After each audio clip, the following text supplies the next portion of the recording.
Сега во продолжение моментот што го очекуваме од сам изутрина, од самиот почеток на денешното издание, сите оние сведоштва приказни поврзани со денешниот ден, со денешниот празник, со чудата на Свети Василий Острошки. Милена е со својата соговорничка. Верувам дека сите заедно и таки уживаме во сите тие чудотворни приказни на исцелување со помош на Василий Острошки, односно неговите мошти. Милена?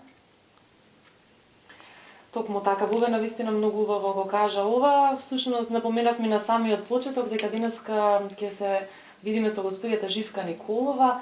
Гости сме во незиниот дом, ќе го видиме незиното молитвено катче, ќе ни раскаже кога првпат таа имаше можност да се сретне со моштите на светителот, да ни раскаже за делот оние чуда кои што таа ги има видено и доживеено, но и за сите оние чуда за кои што може да ни раскаже, а ги доживеале останатите луѓе кои што имале можност да бидат таму за многу години пред се. За многу години. Христос воскресе за многу години. Нека ни е празникот Свети Василий Острошки. Овој ден се празнува неговото упокојување. Така на овој ден во Црна Гора собран е народ од цел свет да му одаде почит, се прават литии и поклоненија. Да. Кога прв пат вие слушнавте за Свети Василий Острошки, она што не интересира сите нас? Вака, во далечната 1996 со моето семејство бевме на летен одмор во Црна Гора. И една моја пријателка ми кажува дека претходната година била во еден манастир кој што видела еден светител кој што имал тело нераспадливо. И јас бев љубопитна, моето семејство исто, и тргнавме, отидовме во манастирот, тоа е во близина во Подгорица. Првиот впечаток што го видов, еден прекрасен манастир, бел, во планина, и кога отидовме таму, необично, прв пат на такво место одам, чувствата мои беа интересни. До моментот додека не влегов во келијата кај него, се чувствував така како да сум на излет.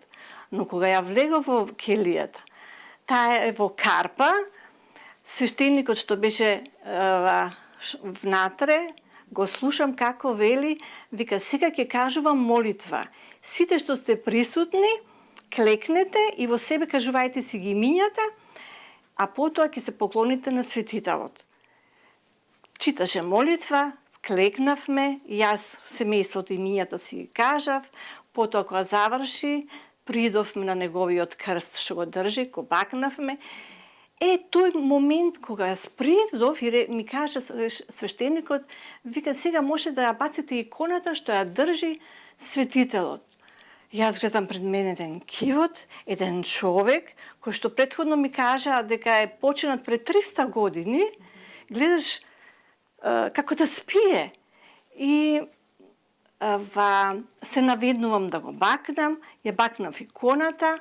Во тој момент кога бакнав иконата, тогаш почувствував една радост, еден трепет, една убавина. Викам, леле, шо е ова? Првпат ми се случува среќна во душата, а викам, зошто сум среќна? И што забележав? Едно благо ухание, еден убав мирис, што ниеден парфем до сега не сум го имала, ниту сум го почувствувала. Убаво мирисање. И така да, со еден поглед, вака викам, ова убавина, сега што ја доживеав, ова мора да се повтори. Здравие Божито години ќе дојдам пак. И така се редеа години и ете така. Тоа беше всушност вашата првата средба со неговите мошти, кои што веројатно ќе ја паметите за секојаш. Ќе ја паметам додека сум жива, да. Така, за какви чуда лично можете да посведочите? Јас имам информација дека имате помогнато на блиски луѓе од вашето семејство, но и други луѓе кои што ве познаваат, а немаат можност да отидат, вие правите нешто за нив. Може ли малку да ни раскажете за сите овие чуда? Вака, да почнам прво од првата година кога се вратив дома. Значи, таа година неубави работи да ми се случуваат и од свадби, и децата ми беа здрави. Јас се чувствував многу здраво. Таа цела година раскажував на секому да појдат и да видат ке се сменат самите себе си. Јас кога излегов, викам од таму, јас не сум онаа иста личност што бев претходно. Значи комплетно се сменив. Веќе следната година повторно отидов и на секое одење јас молев. Го молев светителот. Меѓу првите чуда што би ги направи светителот, јас имам 3 дечиња, јас многу сакам деца и го измолив светителот да добијам внуци. Верувајте дека јас на едно молење, враќање доме, сите 3 деца ми беа бремени во исто време. Јас следната година, тоа лето, добив 4 внуци. Тие се денеска третоделенци. Ние бабите се радуваме многу на внуците и за нив нели живееме.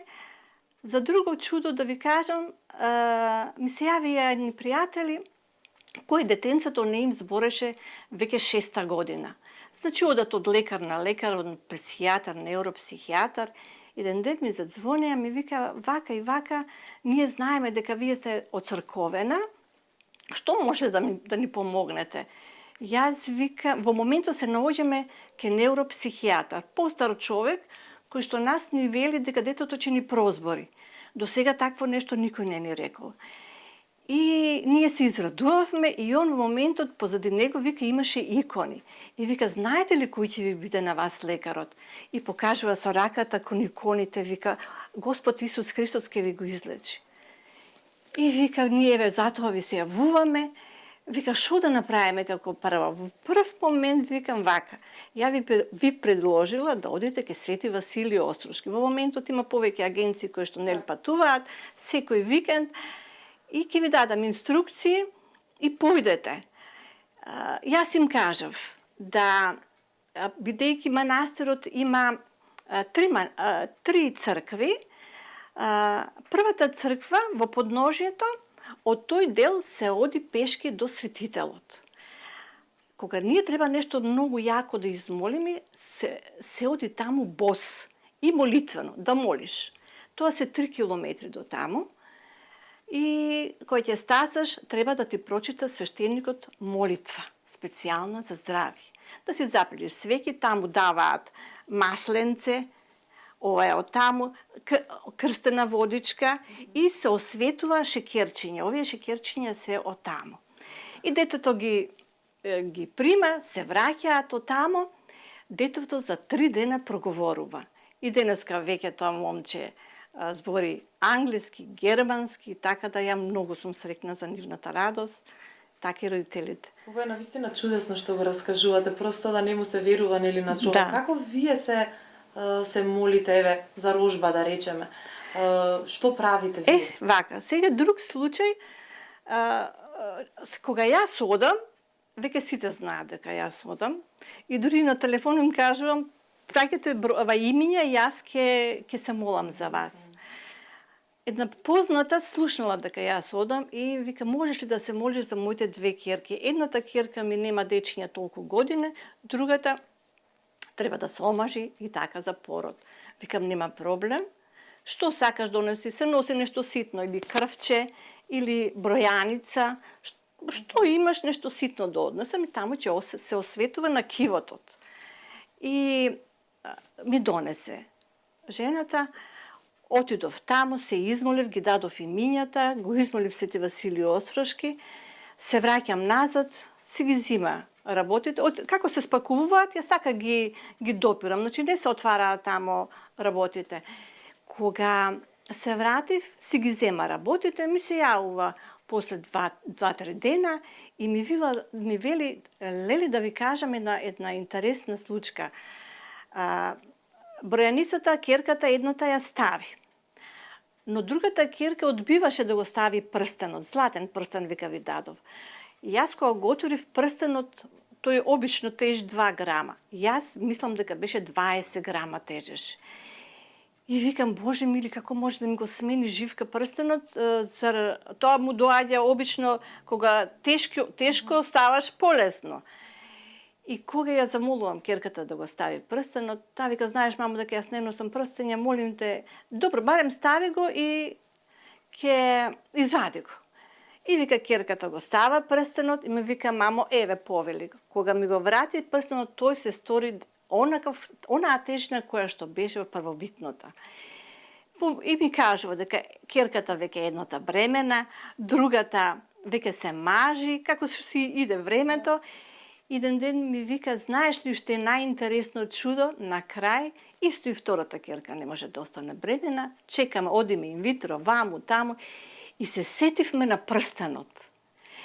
И вика, керко, стави го прстенот, па ќе видиме. Вика, верувај дека следниот месец завремени и веќе и еве го се роди малечкото. Така, ете, тоа е тоа, кога одиш и од срце и од љубов се молиш. Многу треба да внимаваме што молиме. Значи, Свети Василий Остршки може се да ни направи, но дали тоа ќе ни биде полезно за нас, за спасение? Можеме се, некој бара, некои работи кои што се може да си ги платиш, меѓутоа да биде за спасение. И што е битно? Јас на сите им викам, постариве кои ќе ме замолат, како мене, ние мајките мора да одиме на исповед. Кој ќе ми го постават тоа прашање зашто на исповед, затоа што сите сме грешни. Само безгрешен е Господ Исус Христос. Значи, не е срамота да се оди на исповед, да се исповедаме и така ќе го отвориме патот нашите деца да биде чист. Тогаш ќе ни се остават сите желби. Колку пати сте... Уште нешто? Да. Па еве, например, едно девојченце што и кажале дека не може да има дечиња. Разбрала за чудата во Свети Василий Остршки и доаѓа ми вели, молим те, ми рекоа дека цин 2, 3 имам, докторите дигнаа раци од мене, долга врска, дали нешто може да ми се помогне? Викам, добро душо, донеси, бројаничка, донеси што било. Одам таму, го измолувам светителот, се враќам и одам, вика, следната недела ми вика, детка Живка, во петокот ние веќе веридба направивме. Ми изненади дечкото. Викам, фала и слава на Бога. После се јавува по кратко време, вика, така Живка, јас сум бремена. Сега тоа детенце има 2 години, радоста ми е безкрајна. Можеме да кажем и за една моја сестра по Христа, болна од леукемија. И стално и викам, ајде дојди со мене. Еден ден се реши. Доаѓа со нас и јас си кажувам, молитви, тоа, ме послушува се. Се враќаме назад, следните резултати, замислите леукемијата се замрзнала и самата докторка, што се случува? Значи, скоро година и пол, како што ми кажа, резултатите се останале такви, замрзнати. Да. Со вас можеме да разговараме неколку дена, за да можеме нели да ги слушнеме повторно сите оние чуда кои што не ги раскажавте пред официјално да го започнеме овој разговор. И уште сакам уште нешто да кажам.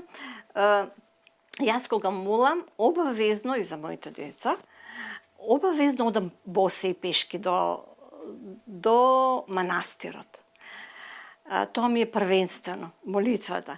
Но едно одење, тоа се случи на 11 октомври, беше ладно, студено, договорено со сите пријателки да одиме пешки, меѓутоа секи по некоја здравствена состојба се откажа. Јас на подножјето останав сама. И решив да тргам, бидејќи ми беше ветено. Го земав молитвеникот, водичка, во кесата, во торбата, патиките и тргам нагоре. Почнувам со молитвите, читам, па јас молитвеното правило знам колку ми трае. Одењето е 50 минути, мое. Јас, верувајте или не, јас стасав тамо за 10 минути. Кога дојдов јас до вратата, дури не бев ни заморена, ни ништо. Ја викам, Свети Василий Остршки, ти благодарам, толку брзо што дојдов и толку без никаква опасност. Така, господја Живка, бидејќи сме на самиот крај, повелете. една порака до нашите гледачи за денешниот празник, ете да упатиме до нив. Вака, им го честитам прво на сите празникот и тие што слават, нека им е честита славата, кои што слават имен ден. Порака до мене да православието прави чуда. Тоа е докажано и да си веруваме дека се е можно, поготово да одиме да посетуваме литургија е многу важно. Многу е лесно да се пости среда и петок. Великденските исто пости се лесни, така да литургијата е важна и молитвите. Секој да има молитвено правило и да си има свој духовник. Тоа е многу битно за една особа. Ви благодарам, госпоѓа Живка, што го отворивте вашиот дом и вашето срце за нас и за нашите Благодарам, гледачи. да. А нашите гледачи и Бубе сигурно сум дека ќе се согласат дека слушнавме неверојатни, чудесни приказни. Бубе, повели. Да, јас просто уживав во сето она што го раскажуваше госпоѓа Живка и благодариме, верувам дека е така исто нашите гледачи.